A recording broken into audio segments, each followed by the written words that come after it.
अरे भाग्यवान, मेरे जूते कहाँ रखे हैं? मुझे बाहर जाने में देर हो रही है।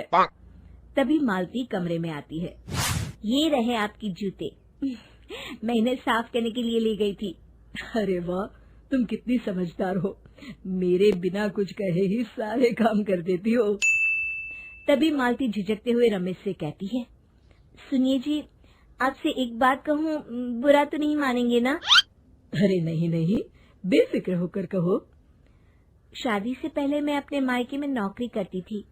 मैं चाहती हूँ कि अब मैं फिर से नौकरी करना शुरू कर दूं। वैसे भी सारा दिन घर में बोर हो जाती हूँ। देखो मालती, तुम्हारे नौकरी करने से मुझे कोई ऐतराज नहीं है, लेकिन तुम्हें एक बात बता दूं, हमारे खानदान में आज तक कभी किसी औरत ने नौकरी नहीं की। फिर भी एक बार तुम माँ से पूछ कर देखो, अगर वो तुम्हें नौकरी करने की इजाजत दे देती है तो अच्छी बात है। रमेश वहाँ से चला जाता है। फिर उसी शाम मालती अपनी सास के पैर दबा रही होती है। तभी उसकी सास मालती से कहती है, अरे क्या बात है बहू, आज तो ठीक तरह से मेरे पैर नहीं दबा रही। किसी ख्याल में खोई पड़ी है क्या? मैं भी तो जानूं आखिर बात क्या है। दरअसल वो माँ जी। अरे हाँ हाँ बोलो, इतना सोच क्यों रही हो? माँ जी, अगर आप बुरा न माने तो मैं नौकरी करना चाहती हूँ। घर के काम करने के बाद मेरे पास काफी वक्त बच जाता है। मालती की ये बात सुनकर उसकी सास गुस्से में कहती है, अरे बहू, तेरी तबीयत तो ठीक है ना? आज ये कैसी बहकी बातें कर रही है?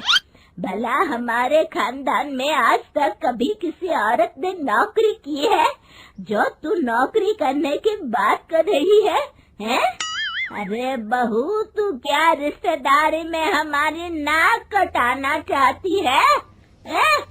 जितना जल्दी हो सके अपने दिमाग से नौकरी का भूत उतार दे। और अब जा, जल्दी से रसोई में जा, खाना बनाने का वक्त हो रहा है।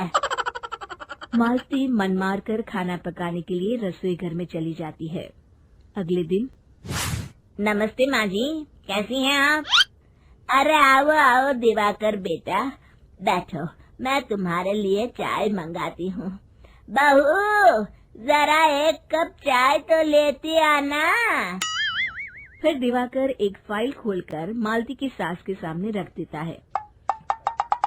ये देखिए माँ जी, ये है पिछले महीने का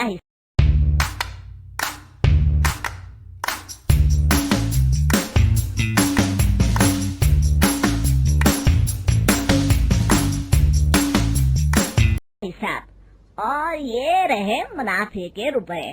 एक बार हिसाब देख लीजिए और इन कागजों पर अपने दस्तखत कर दीजिए।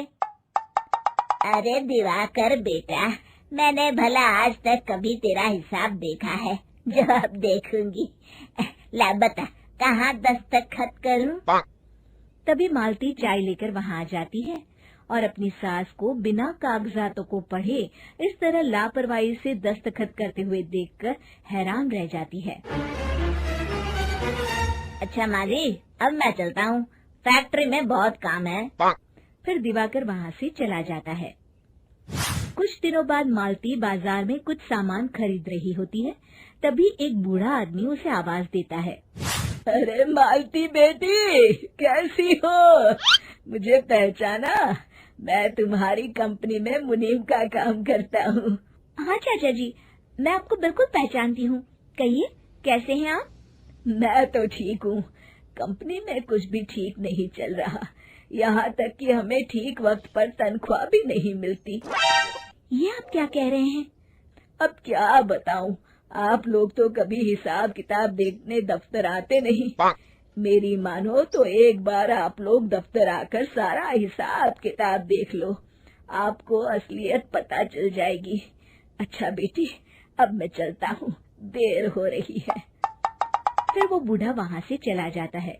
वहीं दूसरी तरफ मालती घर पहुंचकर अपनी सास को सारी बात बताती है। तभी वहाँ रमेश भी आ जाता है, लेकिन मालती की सास मालती की किसी भी बात पर विश्वास नहीं करती। तभी रमेश कहता है, अरे माँ, बिना आग के कभी धुआं नहीं उठता। जब मालती इतना कह रही है तो हमें एक बार दफ्तर चलकर देख लेना चाहिए। वैसे भी हम लोग काफी दिन से अपने दफ्तर नहीं गए हैं।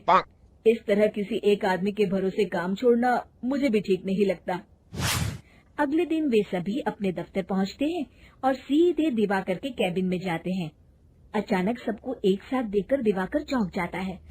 अरे माँ जी, आप सब लोग अचानक यहाँ कैसे आ गए? अगर कुछ काम था तो मुझे एक फोन कर दिया होता, मैं आपके घर आ जाता।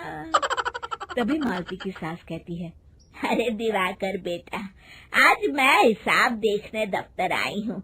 जरा मुझे पिछले 6 महीनों का हिसाब दिखाना तो बेटा। दिवाकर घबराते हुए हिसाब की फाइल मालती की सास को देता है। मालती की सास फाइल लेकर मालती को देती है और कहती है, ले बहू, देख ले हिसाब। मालती फाइल को बड़े गौर से देखती है और अगले ही पल उसे सारी गड़बड़ी समझ में आ जाती है।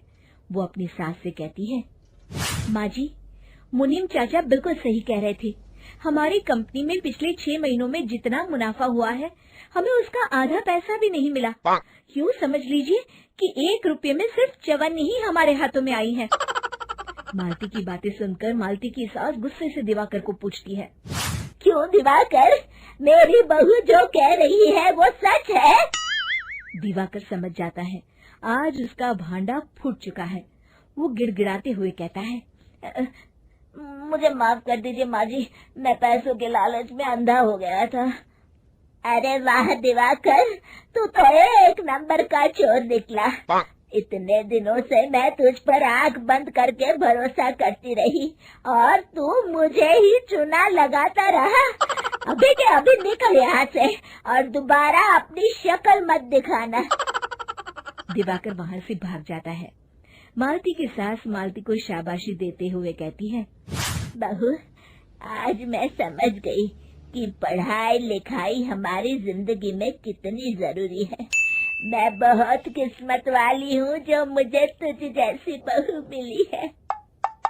शिक्षा, पढ़ाई लिखाई का इस्तेमाल सही जगह करके हम दुनिया में बहुत कुछ बदल सकते हैं।